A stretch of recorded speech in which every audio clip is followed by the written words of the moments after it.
Hi, everyone. I'm Brother Gene Song, who only discusses good films. Today, I'm bringing you a famous US erotic thriller, Unfaithful. Connie's family lives in a beautiful villa. This is Connie and Edward's 11th year of marriage. She has an 8-year-old son, Charlie, who's mischievous but also sensible. Edward runs his company. Their family's well off. They're a typical middle-class family. Like every morning, Connie made breakfast for them, reminded her husband his clothes were backward, and made her son brush his teeth. Her husband complained he hadn't bought a stock. Her son had messed the toilet again. Life held minor worries, but generally, they were happy. It's an unusually windy day. Her husband suggested Connie stay home, but for the auction and her son's gift, Connie took the train to the city. Connie's used to long trips, but today's strong wind caused problems, even making taxis hard to find. Connie stumbled into an alley. A man with books appeared amid the chaos. The two got closer, as if an invisible force made them collide. She mumbled complaints, then got up to help Connie pick things up. Connie helped the man gather his scattered books and asked him to hail a taxi for her. However, no taxi would stop in this awful weather. The man laughed at Connie's disheveled state. He started joking about the weather, then walked back. Noticing the wound on Connie's knee, he looked up, pointed to a house with flower pots. He offered to treat her upstairs. He went in, carrying books. Before going, he joked, assuring Connie he wasn't a serial killer. As the taxi passed, Connie still turned and followed him upstairs. The elevator, broken for 10 years, malfunctioned. He grumbled. So Connie took the stairs to his book-filled apartment. He's a bookseller. She took off her coat. While he showed her the medicine cabinet and bathroom, her heart pounded. It's a stranger's home. Connie locked the bathroom door, accidentally knocking over a medicine bottle. Connie, repulsed, picked the bottle from the toilet, put the seat down, and began treating her wound. After navigating the book maze, the man had tea ready, waiting. Connie saw a punching bag in the living room and asked if he was a boxer. He explained. It's his friend's apartment. His friend's in Paris. He sells books here. Connie's rarely late home, but decided to call home first. To avoid her son worrying, the man, like a ghost, startled her. He put ice on her knee. Connie hung up, said she had a 9-year-old. He introduced himself as Paul Mathieu, 28. Connie said goodbye, but Mathieu called her back, offering a book. Connie nodded. Mathieu said it's a keepsake. She accepted, followed him to a bookshelf, took the book he mentioned. Turning to a page, she read, "The time is now, this is your life." Before she finished, the mood grew intimate. Connie again stressed she's leaving, but walked into his bedroom. Mathieu's reminder embarrassed her. Connie rushed to the station. At home, Charlie noticed Connie's knee wound. She said she fell. Charlie excitedly grabbed his camera, saying it's for school homework. Connie cooperated. Edward, seeing Connie's injury in her photo, worriedly asked her about it. Connie revealed a kind person helped her. He confirmed. Connie was fine, then teased, asking if he was handsome. Connie smiled. Neither seemed too concerned. That night, Connie came from the bathroom. Edward was playing with his new camera. Connie sat on his lap. The atmosphere warmed. Until Charlie called from next door. Edward put on pants, went to soothe their son. Next day, after dropping Charlie off, Connie found the kind man's book. A business card fell out. She picked it up. Inside, no one else was there, but Connie glanced around. Only her dog watched silently. Connie went to the busy station, put coins in a payphone, then hung up. After inner turmoil, Connie finally made up her mind. Dialed. But she got an answering machine. Connie couldn't hide her disappointment. Just as she was about to hang up, the man's voice came through. Connie instantly beamed. She politely but distantly thanked him. He directly invited her over for coffee. As if by fate, Connie returned to Mathieu's. In her coat, she lingered by the entrance, not daring to step further. Until Mathieu offered to help her remove it, his fingers deliberately tracing her neck. Connie, guilty, said she couldn't stay long, as if telling herself, not Mathieu. Meanwhile, Mathieu clumsily spilled hot coffee. They shared a tacit understanding. When Mathieu saw Connie drawn to a desk book, he took her hand. After some brief flirting, Connie quickly left. Connie returned to her husband. Bill tactfully left them alone in the office. Connie bought Edward a sweater. Though confused, he put it on. Their brief warmth was soon broken by a work call. After dinner, Connie absent-mindedly washed dishes. Her husband approached, but she didn't notice. Her thoughts had drifted elsewhere. Next day, Connie predictably appeared at Mathieu's. This time, he asked her to dance. He threw her gift on the floor. Connie's hand rested on his shoulder. Frenchmen know how to flirt. Connie lost resistance, but the music stopping snapped her out of it. She grabbed her bag, ran. Behind the closed door, Mathieu smiled bitterly, kicked the bag. Just then, the door reopened. He scooped up Connie, who'd returned for her coat. Connie lost her chance to leave. Perhaps it's what she wanted. On the train home, Connie recalled their intimate moments. The passion stirred primal urges. A mix of guilt and desire left Connie restless. In her complex emotions, Connie felt unprecedented pleasure. The train stopped at the sea, where currents surged beneath. Hours later, Edward, on his train home, met a friend from Connie's usual auction house. Yesterday, Connie left, saying she'd discuss items with him. But this friend said he'd just returned from a trip and hadn't seen Connie for a while.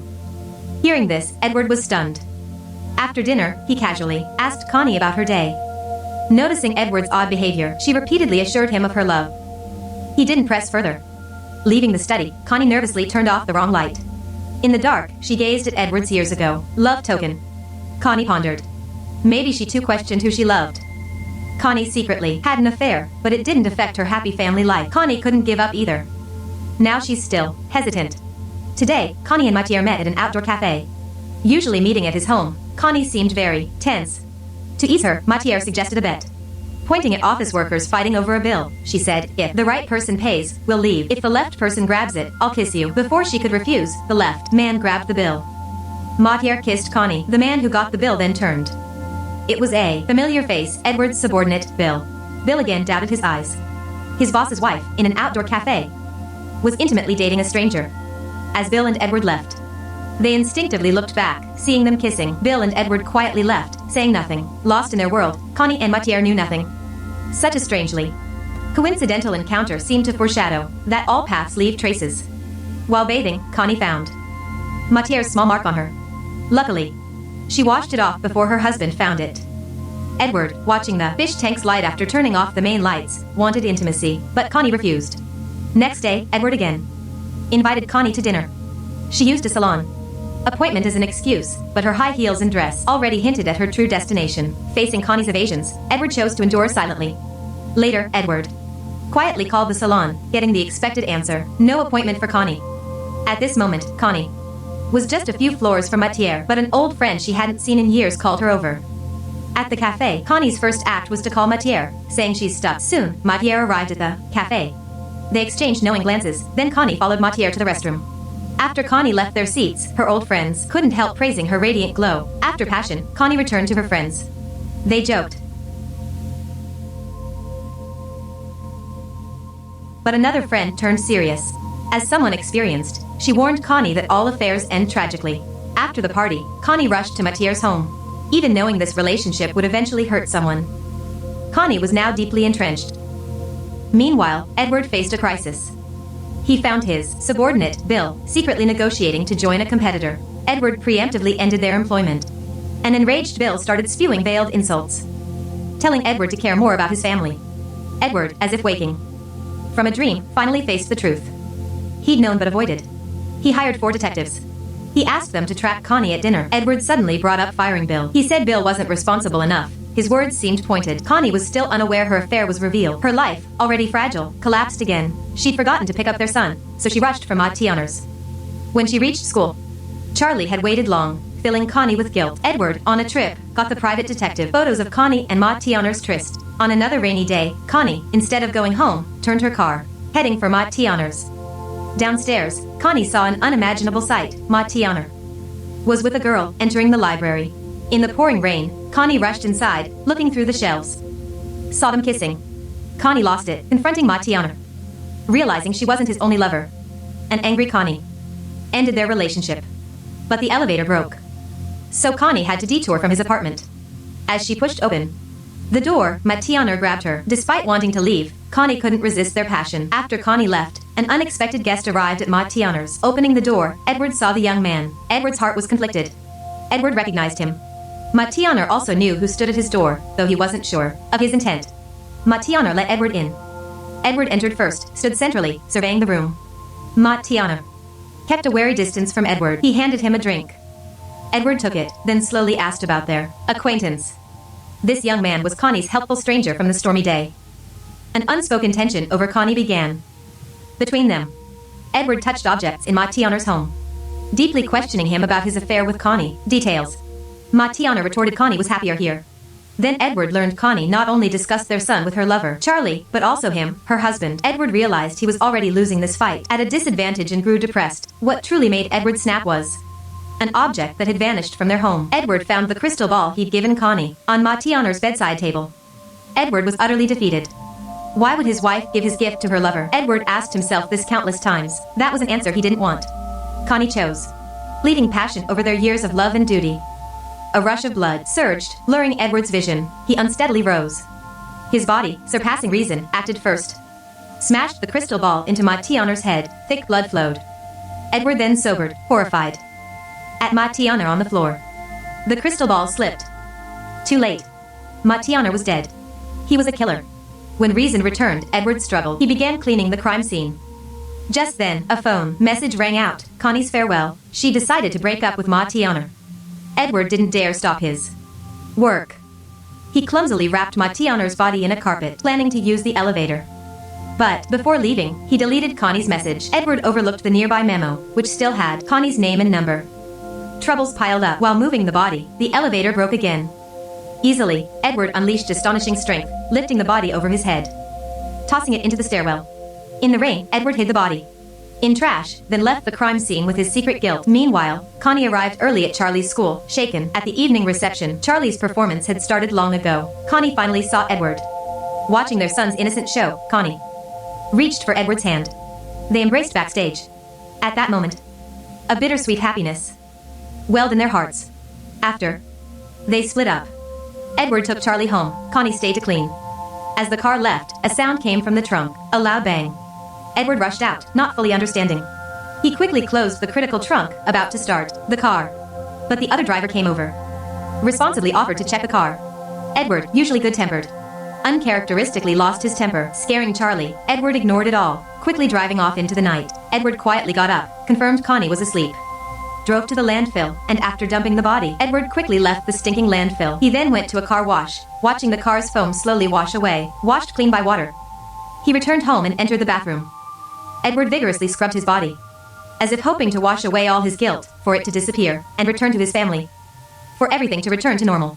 The next day, his wife and son found him unwell. Edward wouldn't elaborate, but couldn't help asking Connie if she really liked living in the suburbs. Even after Connie's positive reply, Edward still reiterated they didn't have to live here. They could move back to the city. But that day, the crystal ball, smashing Matianer's memory, remained a persistent imprint. Couldn't be shaken off. Days later, a police car pulled into Connie's yard. Police asked if she knew a Matianer. Connie then realized Matianer was missing. His separated wife had reported him missing, but still had contact. Police found Connie's number on Matianer's desk, hoping she'd know his whereabouts. It was futile, of course. At dinner, Charlie mentioned police visited. Edward grew alert, asking Connie why they came. Connie tried to deflect, saying police sought a missing bookseller she bought from. Edward, knowing the truth, didn't press the matter. Next day, a dinner party was at Connie's. It almost felt like old times. They were still that happy family. But fate's judgment came faster than they'd thought. Just 1 week later, police again came to Connie's. This time, they brought news. Matianer's body was found. Police asked Connie if she'd seen Matianer. Connie made up a place. Police then asked Edward if he'd seen Matianer. Time. Police pressed hard, no longer ignoring clue 141. They even asked Connie if she'd been to Matianer's place, or nearby. Connie denied it. Police pulled out decisive evidence. A parking ticket from 4 weeks prior, near Matianer's apartment. Connie pretended to recall meeting a friend at a cafe there. The relentless questioning made Connie increasingly flustered. Edward stood up, stating they'd given all info, asking police not to press Connie. Police expressed understanding, left their card, and departed. Watching them leave, Connie couldn't calm down. Edward quietly turned, looking at crying Connie. Both understood they couldn't go back. A few days later, Connie helped Edward at the dry cleaners, picking up clothes. In a pocket, Connie found an envelope. She opened it. Inside were photos of herself and Matianer. In an instant, many thoughts flooded her mind. The world seemed silent. Connie clutched the clothes. Without saying goodbye, she rushed from the dry cleaner. Back home, Connie tried to act normal, but she couldn't face her husband. Friends visited, and Connie remained distracted until a friend picked up a crystal ball and asked where it came from. Connie answered distractedly, but her gaze fixated on another, quietly revealing the true crystal ball. The one Edward gave Matianer as a gift had somehow returned home. Connie looked suspiciously at Edward, who avoided her gaze. At that moment, Connie confirmed her suspicions. That night, Edward stood alone in the dark living room. Connie cautiously approached. She finally asked him, "Did you kill her?" Edward had his back turned. Connie couldn't see his face, but his silence answered. Connie grew agitated, asking Edward what he'd done. Edward finally turned, questioning what Connie had done. To protect their home, he'd done everything he could, but Connie wouldn't relent, just for a young man. Edward finally stopped hiding his heartbreak, anger, and confusion. Emotional tears spilled from his eyes. Edward confessed his crime, just as Charlie, who'd wet the bed, anxiously came for his mom. But Connie told Charlie, no matter what happens, always remember, Dad and Mom will always love you. Time passed quickly to the weekend. Connie looked through old photo albums. Edward taught Charlie piano. The happiness once within reach now seemed so precious and elusive. Connie opened the crystal ball, surprisingly finding from years ago Edward's message to her, from when Charlie was born. Connie threw the photos of herself and Matiana into the fireplace. Flames devoured the photos. Memories flood in.